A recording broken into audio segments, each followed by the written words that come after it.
Hello, I'm Pastor Dave, and this is our sixth and final session of our study on Daniel. Now, in this session, we're looking at Daniel chapters 11 and 12. And in these chapters, we really have the passage of history more so than anything else. And we see this really as we look through 11, where we can read the history into different sections of this chapter. So this one's going to be kind of nerdy and basically full of names. Now the good news is there's only, for a lot of this, there's only 3 names and just a lot of numbers. So this won't go too bad. But as chapter 11 opens, we see that they're mentioning Darius the Mede. And he was the one who took over from the Babylonians. Now, as chapter 11 continues, in verse 2, we get how there's 3 more kings will stand up in Persia. Well, as history would note, that would be Cyrus, Xerxes, and Artaxerxes. Now, Xerxes would be one that, if you know about the Battle of Thermopylae or saw 300, he was the king of Persia in that battle. But then at the end, we see that about the stir-up coming from Greece, and that would be Alexander the Great. Now, Alexander came out of Macedonia, which was Greeks considered somewhat Greek. Only after he took over most of the known world did they stop saying he was Macedonian. And that's kind of the history that's coming from Daniel's point of view of, okay, we have these rulers of Media and Persia, Darius, Cyrus, Xerxes, and Artaxerxes, and then Alexander the Great will defeat the Persians. Now, all of this would have come before the period when Daniel seems to have been written, that this would have been passed down through history. Or it was given directly, and there's no definitive proof one way or another. But this is where we start getting interesting, because things went south after Alexander. Now, when Alexander died, his kingdom was split 3 ways. We're not going to deal with the line that ruled in Greece, but we have 2 other lines, and it was mainly generals took over parts of his kingdom. And we have the Seleucids, who ruled in basically Syria and would rule over the area of Babylon and Persia. And then we have the Ptolemies, after his general Ptolemy, who ruled in Egypt. Now, Ptolemy we bring him up because we see in verse 5, the king of the south will be strong. That would be Ptolemy, as well as in this period, we have 6 different Ptolemies. From 323 BC to 145 BC. They ruled over Egypt, and if you remember the controversy about the Black Cleopatra and the Netflix series, this is why. Because Ptolemy, the original Ptolemy, was Greek. His descendants were Greek. They weren't from Africa. They descended from the Greeks, and they were pretty much inbred and went crazy. This was Cleopatra's line. So basically, from Ptolemy the First to Cleopatra, roughly 300 years later. That's the dynasty that ruled Egypt, and they were a powerful one. Now, the other line went under Seleucus the First Nestor, starting about 312 BC, and they ruled over Babylon. And eventually, these people kind of all intermarry, because after Seleucus, then was Antiochus the First, then Antiochus the Second, then Seleucus the Second, then they went back and forth with Seleucus and Antiochus. Kind of like how many European monarchs have the same name and just a number afterwards. But basically, Antiochus the Second ended up marrying Berenice, who was the daughter of Ptolemy the Second, and seeing that Antiochus the Second's reign ended the same time as Ptolemy the Second. So there was some connection and intermarriage between them, because they were all Alexander's generals, they were all Greek. But this is why I say this is the passage of history. Because as things keep going, like starting in verse 7 through 10, we get this interesting passage. But out of a shoot from her comes one who stands up in his place, who comes to the army, and will enter into the fortress of the king of the north. That would be the Seleucids, Syria. And will deal against them and will prevail. He will also carry their gods and their molten images, and with their godly vessels of silver and gold captive into Egypt. He will refrain some years from the king of the north. He will come into the realm of the king of the south, but he will return to his own land. His son will wage war and will assemble the multitude of great forces, which will come and overflow and pass through. They will return and wage war even in his fortress. Well, basically, some of this comes from what I said about how the daughter of Ptolemy II married Antiochus II. Well, her brother was Ptolemy III. And that's where we're kind of getting some of this stuff together when they're waging wars. We're looking at basically the family feud between the Seleucids and the Ptolemies and how they will battle back and forth. Even though they were both given a section of Alexander's empire to rule, they just go back and forth. And this continues with 11 through 13, basically, is about Ptolemy IV defeating Antiochus, which would be Antiochus III, at the Battle of Raphia in 217 BC, which was kind of towards the end.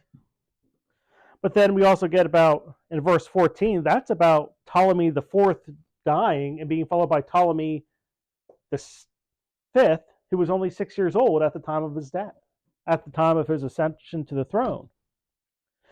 All this goes back and forth, back and forth. Now, what's important for us as this chapter kind of continues is about how this impacts God's people. And that starts with verse 15, where ultimately it's Antiochus II. No, I'm sorry, not the second. Antiochus III that takes Judah in 200 BC. So that's how all this comes to play for God's people. And it was Antiochus who went into Asia Minor, modern-day Turkey, and took some of the Greek islands before finally being defeated by the Romans in 151 BC. So now we're throwing in yet another empire into this, and that's the Romans, who, if we go back and think of the statue with the head of gold, chest of silver, then the bronze, and going down and down, this is it's the succession of empires being described. And that's really what we're dealing with in this entire chapter, is the succession of history, of what is to come. And we can take this as God being in control of history. We can take it about God's omniscient understanding of how things will transpire. But it also is none of this is really religious, but it does show us the ways of the world that are present before us. And this will ultimately get to impact the faithful, because when you get to 20, the one who will cause a tax collector to pass through the kingdom to maintain its glory will stand up in his place. But within a few days he shall be destroyed, not in anger and not in battle. And this gets into Heliodorus, who just basically, I don't want to say desanctified, I don't want to say despoiled either, but basically he messed up the temple. And that's really how we get to this point. And this is where the idea that Daniel was initially written down to help the persecuted people of Judah really comes into play, because we just got the entire section of these first 20 verses. We have about 200 years of human history of basically empires going back and forth and people getting stuck into the middle until Judah is conquered by Antiochus II, and then the Greeks act up. And this really gets into Antiochus IV. This is the big one because he is the persecutor of the Jews. And that picks up in verse 21 through 35. And it's Antiochus I who is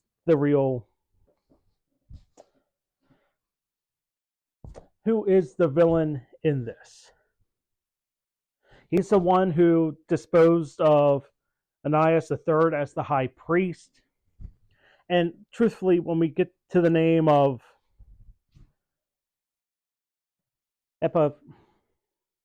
Epiphanes, this is Antiochus. Everyone sees this person in this section as Antiochus IV. And really, that's because his reign started the persecution. I mean, it was Antiochus III who took Judah around the year 200. The persecution didn't start until about 167 BC. So there was 33-ish years where the Jews were not being persecuted by the Greeks. And then it happens. And that's really what is happening in this passage. It's the description of the persecution, the description of the ones who sought,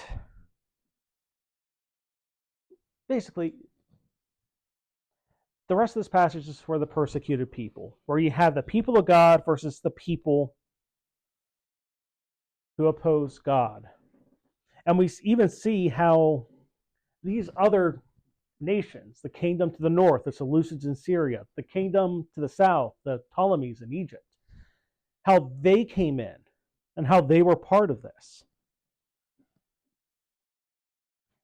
And this is why we look at this as kind of a prophecy of the end times, because we could compare a lot of this with Revelation and we get the same thing. And honestly, it's something we should kind of compare this to.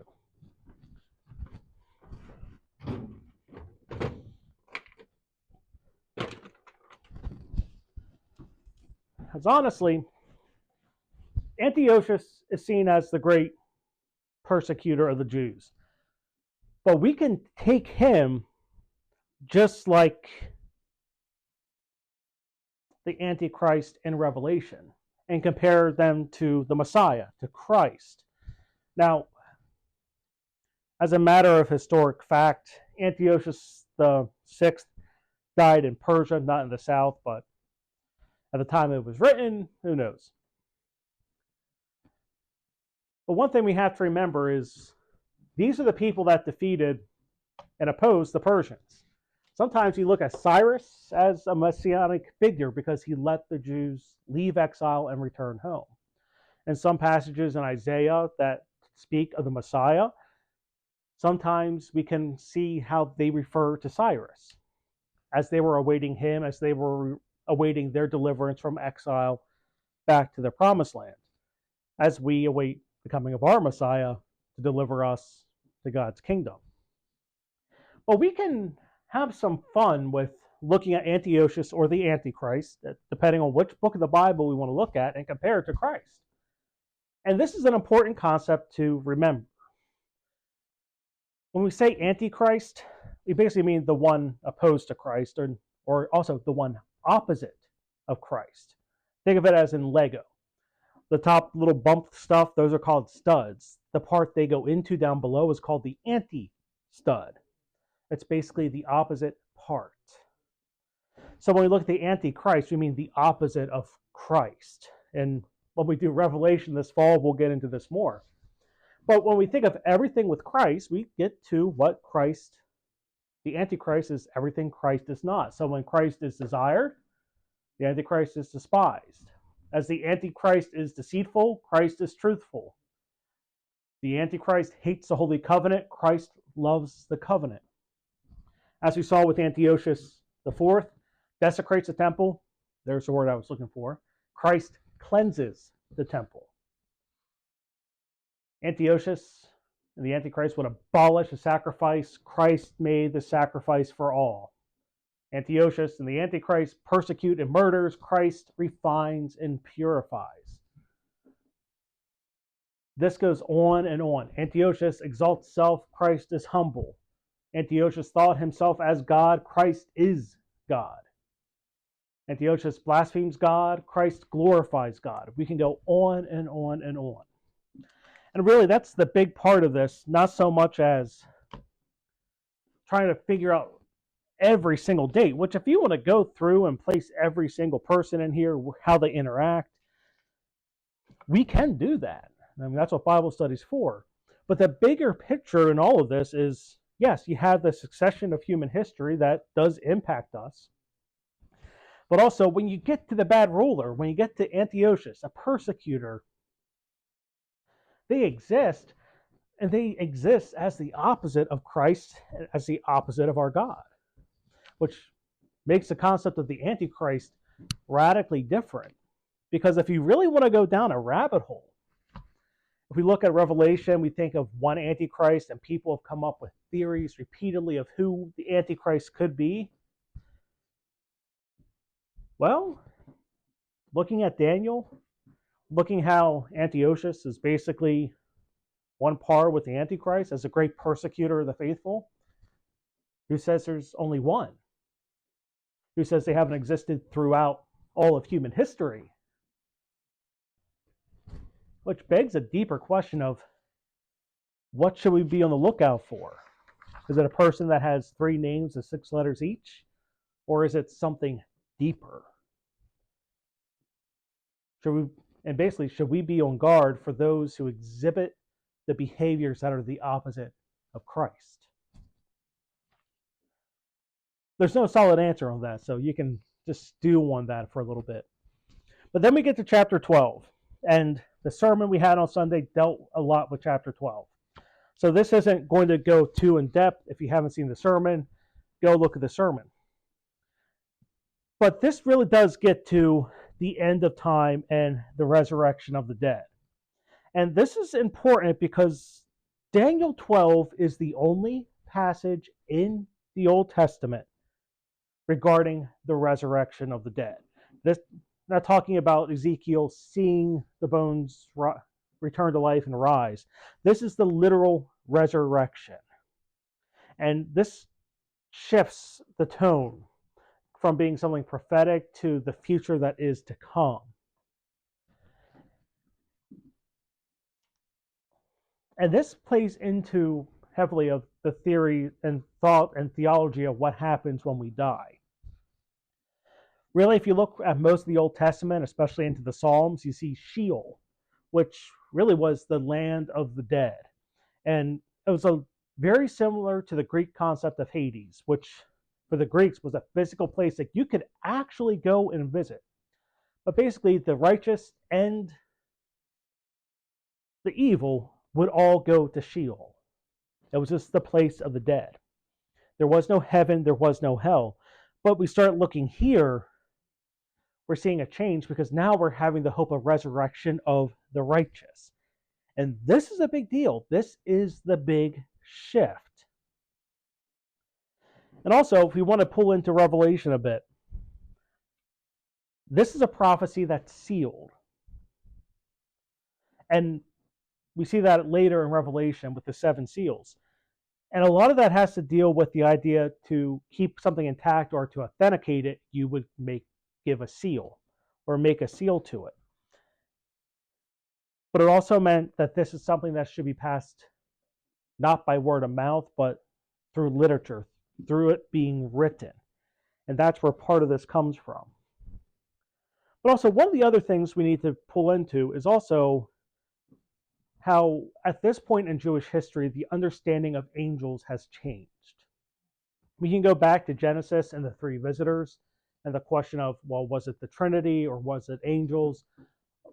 A lot of, they're left unnamed. But really, we get it starting in Isaiah, which again was a book written during the time of the exile, but also here where we're getting an angel named, which again, in this case, it's the archangel Michael. And his role here is starting to be defined. Gabriel is a messenger. Michael is a fighter. And we see that with the great prince who stands up for the children of your people and will be in the time of trouble. By the time you get to Revelation 12, which was the Bible study passage to go along with the sermon, you have Michael leading the armies of God against the armies of evil. And that's a change. One of those other changes we have where suddenly we have angels that are named with defined purposes that we didn't have earlier.